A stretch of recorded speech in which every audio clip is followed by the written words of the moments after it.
پاکستان کو ایٹمی قوت بنے آج 27 سال ہو گئے۔ کیا ہوا 28 مئی 1998 کو؟ یقیناً اس دن کی کہانی کی شروعات تو ذوالفقار علی بھٹو کے اعلان ہم گھاس کھائیں گے لیکن ایٹم بم بنائیں گے کے ساتھ ہوئی، مگر کہانی کو کلائمیکس 28 مئی 98 کو ہی ملا۔ 11 مئی کی شام بھارتی وزیر اعظم اٹل بہاری واجپئی نے آپریشن شکتی کے تحت اعلان کیا کہ بھارت نے راجستھان کے مقام پوکھران پر 3 ایٹمی دھماکوں کا تجربہ کر لیا ہے۔ دنیا بھر میں ابھی بھارت کے اس اقدام کی زبانی کلامی مذمت ہی ہو رہی تھی کہ بھارت نے 13 مئی کو مزید 2 تجربات کا اعلان کر دیا۔ بھارت کے ان تجربات کے ساتھ پاکستان بھر میں یہ بحث چل پڑی کہ کیا پاکستان کو بھی ایٹمی تجربات کرنے چاہیے یا اس موقع کا فائدہ اٹھا کر عالمی دنیا سے معاشی مفادات حاصل کر لینے چاہیے۔ سیاسی، عسکری اور صحافتی حلقوں میں ہی نہیں، گلی محلوں، چوک چوراہوں اور گھروں تک میں اس بارے میں یہ بحث چل پڑی۔ ایک طرف مغربی دنیا پاکستان پر دباؤ ڈال رہی تھی کہ اسے بھارت کے جواب میں ایٹمی تجربات نہیں کرنے چاہیے، اس کے بدلے اسے بھرپور معاشی مراعات ملیں گی۔ دوسری طرف بھارت میں ہی بی جے پی حکومت کے اہم وزراء پاکستان کے خلاف سرے عام دھمکیوں پر اتر آئے، پاکستان سے جنگ کرنے کی باتیں ہونے لگیں، آزاد کشمیر پر حملے کی دھمکیاں دی جانے لگیں۔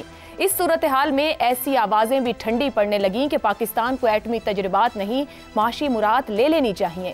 یہ وہ وقت تھا جب پاکستان کی سیاسی، عسکری قیادت اور ایٹمی پروگرام سے وابستہ رہے قابل انسان سر جوڑ کر بیٹھ گئے۔ پاکستانی قیادت اب حتمی نتیجے پر پہنچنے جا رہی تھی۔ قومی قیادت، فوجی اسٹیبلشمنٹ اور سائنسدانوں نے مل کر یہ فیصلہ کیا کہ اب پسپائی کی کوئی گنجائش نہیں۔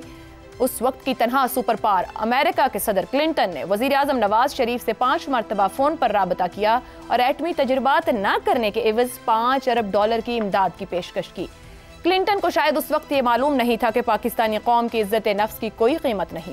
28 مئی کی شام نواز شریف نے قوم سے خطاب میں جیسے ہی یہ خوشخبری سنائی کہ پاکستان نے چاغے کے مقام پر 5 کامیاب ایٹمی دھماکوں کا تجربہ کر لیا ہے، تو ملک بھر میں ہر طرح کی سیاسی، جماعتی، نسلی، طبقاتی اور لسانی تفریق سے بالا تر ہو کر قومی جشن کا سما بن گیا۔ دنیا نے دیکھ لیا کہ یہ قوم اپنے سے کئی گنا بڑی طاقت کے آگے جھکنے کے لیے تیار نہیں۔ مئی 98 کے ایٹمی تجربات نہ صرف دفاعی صلاحیت کا مظہر تھے بلکہ ایک تاریخی تسلسل کی کامیابی بھی تھے۔ ان تجربات کے پیچھے صرف ایک فرد کا نہیں بلکہ دہائیوں پر محیط ایک قومی کوشش کا ہاتھ تھا۔ بھٹو نے ایٹمی پروگرام کی بنیاد رکھی، قابل سائنسدانوں کو اکٹھا کیا اور ادارہ جاتی سطح پر اس منصوبے کو ترجیح دی۔ بھٹو کے بعد بھی یہ پروگرام خفیہ اور مربوط انداز میں آگے بڑھتا رہا۔ یہ ایٹمی تجربات کسی ایک فرد، پارٹی یا ادارے کی کامیابی نہیں بلکہ یہ قومی منصوبے کا تسلسل تھے جس میں ہر حکومت، ہر سربراہ اور ہر سائنسدان نے اپنے حصے کا کردار نبھایا۔ اس پروگرام کی کامیابی ریاستی پالیسی میں تسلسل، قومی عزم اور خود مختاری کے دفاع کی واضح مثال ہے۔ پاکستان کا ایٹمی پروگرام آج بھی صرف ایک دفاعی صلاحیت نہیں ہے بلکہ ایک اجتماعی شعور، خودداری اور تسلسل کا مظہر ہے۔ 28 مئی نہ صرف یوم تکبیر ہے بلکہ یوم تسلسل کے طور پر بھی دیکھا جا سکتا ہے، جو یہ سکھاتا ہے کہ وقتی سیاست سے بالا تر ہو کر قومی مفاد میں اٹھائے گئے اقدامات کس طرح تاریخ کا رخ بدل سکتے ہیں۔ اسی پر گفتگو کریں گے۔ پینل میں ہمارے ساتھ ہیں زیغم خان، رضا رومی، شہزاد چودھری اور افتخار احمد صاحب۔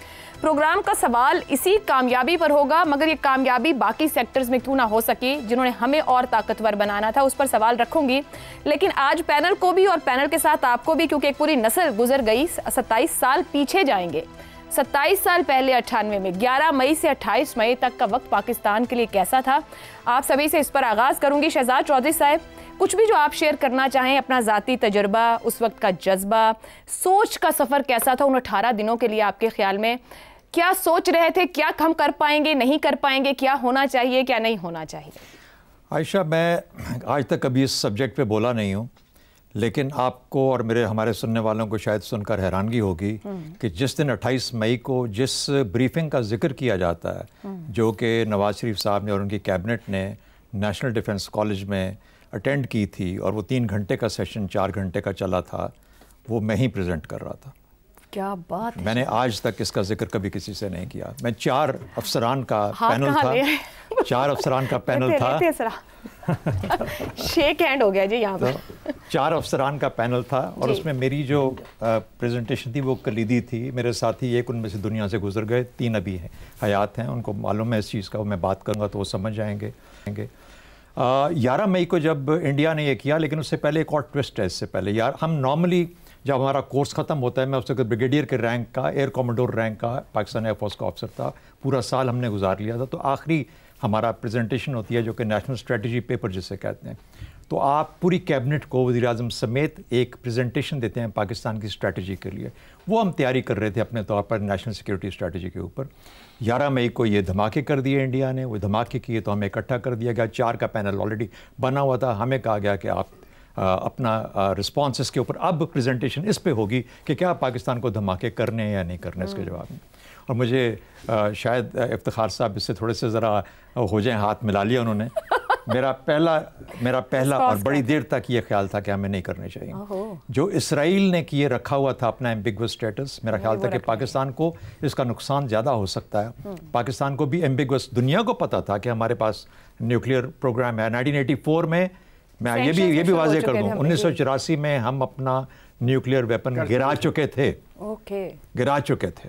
कहाँ गिराया, किसने गिराया, इसका मुझे मालूम है। बहरहाल, तो मुझे जब पता है कि और मेरे पास है और दुनिया जानती है, तो मुझे क्या ज़रूरत है कि मैं जाके तशहीर करूँ। आज मैं ये मानने के लिए तैयार हूँ कि मैं गलत था। मुझे मजबूर किया गया 13 दिन के अंदर पूरी, क्योंकि मैंने कहा मुझे इसे अलहदा कर लें, मैं प्रेजेंटेशन नहीं करूँगा। कॉलेज की जो इंतज़ामिया थी, जो इस्टेब्लिशमेंट थी, उन्होंने कहा ये तुमने करना ही करना है, तुम करोगे, तुम ही बताओगे और तुम ये कहोगे कि हम करें। तो मुझे एक तरह से बिल्कुल ऑर्डर के तहत मैंने फिर वहाँ खड़े होके और फिर ज़ाहिर है पूरे जज्बे के साथ कहा कि हमें करना है। धमाका हमने दिखाया। हमें ये नहीं पता था कि उसी दिन 3 बजे धमाका हो जाएगा। हम अपनी तरफ से कैबिनेट को ब्रीफ कर रहे थे। कैबिनेट ऑलरेडी ये फैसला करके काम, तो जितनी भी बातें होती हैं कि नवाज शरीफ साहब के सवाल क्या थे, सरताज अजीज़ का रवैया क्या था, गौहर अयूब साहब ने क्या क्या पूछा और किस तरीके से बात की, सब कुछ मेरे सामने वायरल भी चल रहा है ना, मेरे सामने प्ले आउट हुआ। मैं एक एक चीज़ का ऐनी शाहिद और बिल्कुल मैं सामने पैनल पे बैठा था। कि वहाँ पे इमोशन क्या था। एक और अगली बात पे चलते हैं। मैं सिर्फ छोटी सी बात करूंगा क्योंकि मैं डायरेक्टली इसमें रहा। खुदा का करना, ये देखिए करना क्या हुआ कि मैं 2002 में पाकिस्तान एयरफोर्स की जो न्यूक्लियर कमांड थी उसकी दाग बेल मैंने डाली और मैं पहला डायरेक्टर जनरल उसका तयन। किसी और सर्विस में उस वक्त तक स्ट्रेटेजिक कमांड, न्यूक्लियर कमांड नहीं बनी थी। पाकिस्तान एयरफोर्स पहली सर्विस थी जिसके अंदर ये बना और मैं उसका पहला डायरेक्टर जनरल हुआ। और उसके बाद फिर हमने वहाँ से उसको ज़मीन से ऊपर खड़ा किया। माशाल्लाह आज आपके सामने डिटरेंस के तौर पे अवेलेबल है, आर्मी के अंदर भी है, नेवी में भी है, और फिर एसपीडी ने उसको उसका एक सेंटर बना और इस तरीके से चली। तो मेरा ताल्लुक इससे बहुत गहरा, बहुत पुराना है। इससे पहला भी है, इससे पहले भी है, मैं उसका जिक्र नहीं करूँगा क्योंकि ये 1984 का सफ़र है और उस 1984 के सफ़र से लेकर 1998 तक के दरमियान वाले जो मामला हैं मैं उनको छोड़ देता हूँ। नवाज शरीफ क्या चाह रहे थे? किताब लिखी जानी चाहिए। मैं कहने वाली थी कि किताब की कमिटमेंट करें कि आप कम से कम इस पे लिखें, लेकिन नवाज शरीफ का कोई एक्सप्रेशन शेयर कर देंगे बस कम, अगर कुछ बोलना नहीं। देखिए नवाज शरीफ साहब खामोश से ज़्यादा सुन रहे थे हमेशा। ही इज ऑलवेज, नहीं मैंने उनकी और भी बहुत से, एक और भी मैं आपको बताऊं, जब वाजपेयी आए यहाँ पे लाहौर में और जब नवाज शरीफ साहब वज़ीर आज़म थे, जब वो फरवरी की नाइट उसके अंदर कब था ये 1999 के अंदर, मैं उस वक्त उस कमरे में था और मैं उनके कमरे में रहा बड़ी देर तक वाजपेयी साहब की मीटिंग के अंदर, क्योंकि मैं उस वक्त मेरी पोजीशन थी personal staff officer to the chief of the staff. मैं ब्रिगेडियर था, एयर कॉमोडोर था। आपको पता है कि वो पीछे 3 कुर्सियाँ लगी होती हैं, वहाँ पर वो बैठा होता है। तो उनकी गुफ्तगू जो जिस किस्म की भी थी, जो भी थी, और कमाल की गुफ्तगू थी, इसलिए मैं बहुत क्रेडिट देता हूँ नवाज शरीफ साहब को। लोग उनको अंडर एस्टिमेट करते हैं। He is a very deep thinker. उससे पहले कारगिल का मामला, उसमें भी मैं ऐनी शाहिद हूँ। बहुत सारी चीज़ें आप किताब लिख दे, ये बहुत जरूरी काम है। तो वैसे ये मैं आपको ये बताना चाह रहा हूँ कि मैं बहुत कुछ सुनता हूँ, बहुत से कमेंट्स आते हैं, लेकिन नॉर्मली मैं क्वाइट रहता हूँ, मैं इन चीज़ों के बारे में बात नहीं करता। आपने इत्तेफाक से आज ऐसा सवाल पूछा है कि बहुत सारी यादें सामने। शुक्रिया बहुत बहुत, कम से कम वो मई 98 हमारे साथ शेयर करने के लिए। जो सोच आपकी थी आपने बहुत सिंसेरिटी के साथ सामने रखा और फिर आपने जो प्रेजेंटेशन दी। इफ्तिखार साहब, आप क्या सोच रहे थे? 11 मई से 28 मई के बीच दबाव भी है, भारत ने धमाके कर भी दिए हैं, ये खबरें भी थीं, कहीं ना कहीं कुछ पता था कि हम भी कुछ तैयारी से हैं, करना चाहिए नहीं, कोई माशी एड ले लेनी चाहिए? थॉट प्रोसेस क्या था? मेरा थॉट प्रोसेस ये था कि क्या ये हो जाएगा, क्या हम कर सकेंगे। थॉट प्रोसेस था क्या ये हो जाएगा, क्योंकि हमें अमेरिका धमकियां दे रहा था, हिंदुस्तान के रवैया बड़ा सख्त था, और मैं कभी सोच भी नहीं सकता था कि मेरी मुलाकात आज उस शख्स से हो जाएगी जिसने ये प्रेजेंटेशन दी। मैं तो सोचता था ना कौन है वो लोग, कौन फैसला करने वाले हैं, किन में इतना दिल गुर्दा है कि अमेरिका जैसी ताकत को चैलेंज कर रहे हैं अपनी तमाम गुर्बत अपनी के बावजूद। मैं खुशकिस्मत समझता हूँ आज कि मेरी शहजाद साहब से मुलाकात हुई। यही मेरी ख्वाहिश शायद हो सकती थी कि मैं कभी उससे तो मिल लूँ जिन्होंने आखिरी लम्हात में ये फ़ैसला कर दिया, और उसका जवाब मुझे मिल गया कि आखिरी लम्हात में फ़ैसला करने वाले तमाम तर दबाव के बावजूद इस मुल्क की इज़्ज़त को बचाने का जज्बा लिए बैठे थे। जो ये इख्तिलाफ़ कर रहे थे ये कोई टेक्निकल इख्तिलाफ़ कर रहे होंगे, इनका कोई ऐसा पॉइंट होगा जो बहुत वैलिड होगा इनके लिए, लेकिन जब इनसे कहा गया कि करो तो इन्होंने फिर वही किया जिसकी तवक्को पाकिस्तान की पूरी कौम कर रही थी। मैं उन औरतों को, जो ख़वातीन को जानता हूँ जो मुसल्लों पर बैठे दुआएं कर रही थी, वो टाइम का बता दिया गया था कि ये इतने बजे के करीब होगा, लोग दुआएं कर रहे थे, लोग मतवक्किल थे, और यकीन करें लोगों के आंखों में खुशी के आंसू दिखे कि now we are in a position to face our worst enemy on the earth. ठीक। और मेरी भी ये ख्वाहिश थी, और मुझे तो खुशी है कि I am very happy today I have seen the person. और ये बात का जवाब जो इन्होंने ईमानदारी से दिया है, जो नवाज शरीफ के रवैये के बारे में कहा जाता है और एक बंदा भाग के चला गया इसको सुन के ही और बातें बड़ी करता है, आज इन्होंने बताया कि बड़ा सोबर, बड़ा पॉजिटिव, कायदाना सलाहियत का वक़्त था।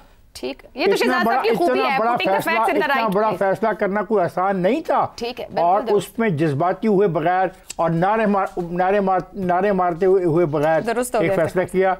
जो मेरी ख्वाहिश थी काश मुझे पता लग जाए। मुलाकात होगी प्रोग्राम के बाद, आप ना चाय पी लीजिए।